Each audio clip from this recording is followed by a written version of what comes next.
Alright, so what's up guys? Welcome back sa ating video tutorial. Don't forget to subscribe po sa ating YouTube channel.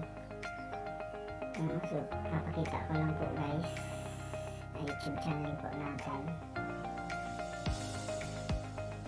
And po, so, welcome back sa aking tutorial. So, welcome back sa aking channel. So, Windle A po yun. Don't forget po guys to subscribe, click the notification bell para ma-notify po kayo sa ating video po. And so ngayon po guys, tuturuan ko po kayo kung paano po maglagay ng thumbnail po sa ating mga videos.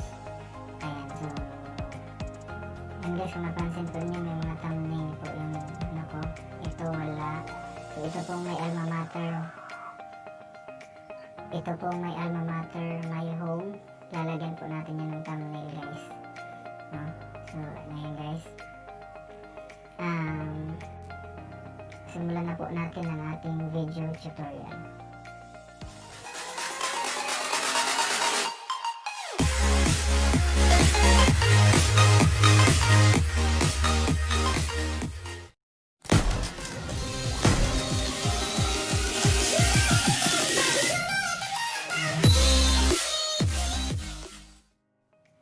So alright, so ngayon guys,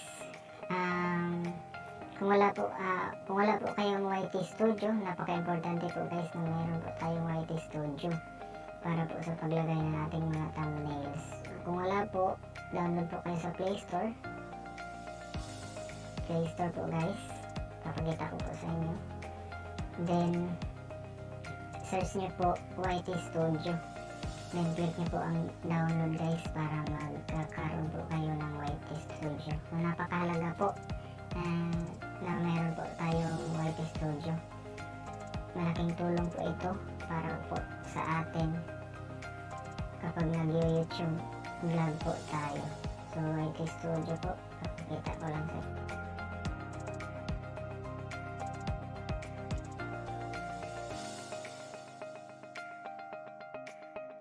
So ayan guys, YT Studio, YouTube Studio po, yan. Click nyo po yung download. So since na-download ko na po yan, so nag-update na naman, may bago na namang version. So mamaya ko na lang po yan i-update. So install na po yan kasi. Okay, ayan, so pagkatapos nyo po na-download yung YT Studio po sa inyong Play Store, open nyo po, syempre open nyo po yung YT Studio.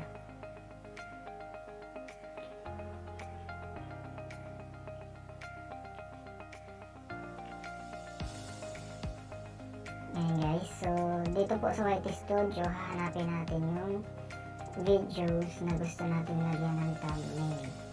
Okay, so hindi nyo po mahanap dyan, click nyo lang po itong video. Siyempre, pupunta po sa video. Then, lalabas po yung mga videos po ninyo na na-upload sa inyong channel. Ayan po. So ngayon guys, lalagyan po natin ng thumbnail. Itong may alma mater, my home. So click po natin yan syempre. Click. Next. Kung may napansin po kayo na parang lapis po sa taas, ito sa gilid, click po natin. Ito. Yan. Tapos, yan po guys, lalabas po. Pipindutin po ulit natin itong parang lapis po sa taas. Ayan. So, ngayon, pipindutin po natin itong custom thumbnail.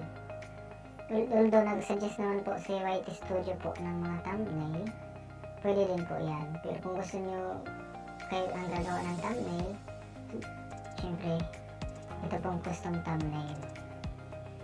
Ayan. So ngayon guys, may ginawa akong thumbnail kanina bago po ako nagsimula sa aking tutorial. So ito po yung ano ko. So click po natin yan. Ito po yung ilalagay natin na thumbnail. Yan. So yan guys, yan po yung thumbnail na ginawa ko. Then after that, select. Pipindutin po ninyo itong select. Yan. And so guys, meron na po tayong thumbnail. Then next po is save.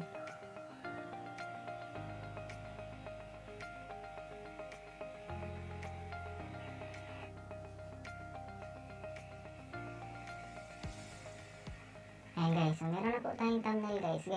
Ganun lang po kasimple at ganun lang din po kadali. Sobrang dali lang po guys maglagay ng thumbnail.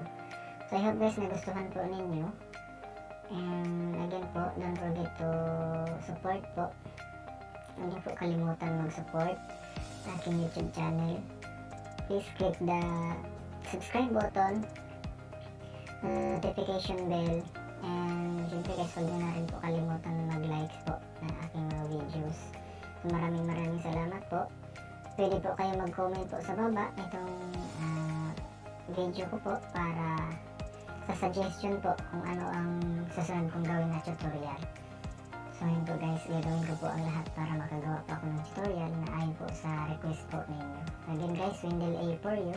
Don't forget to subscribe sa lahat na hindi pa po nakapag-subscribe and click the notification bell. Yan po guys, maraming salamat guys. God bless po.